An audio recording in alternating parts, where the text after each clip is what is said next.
নমস্কার, আমি মানবেন্দ্র দে। আমার পাশে বসে রয়েছে আমার মিতা দে।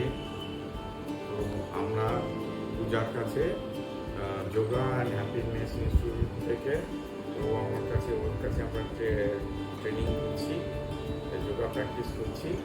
আর আমরা লাস্ট 3-4 মাস ধরে করছি। এবং প্রথম দিকে শরীরে অনেক কি বলবো, অনেকটা জড়তা ছিল, এখন অনেক ফ্লেক্সিবিলিটি এসেছে।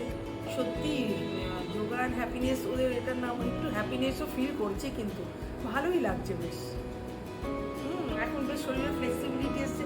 এখন যেন একদিন যদি অফ হয় আমার অসুবিধা লাগছে, এই আর কি। ভালো, সবারই করা উচিত আমার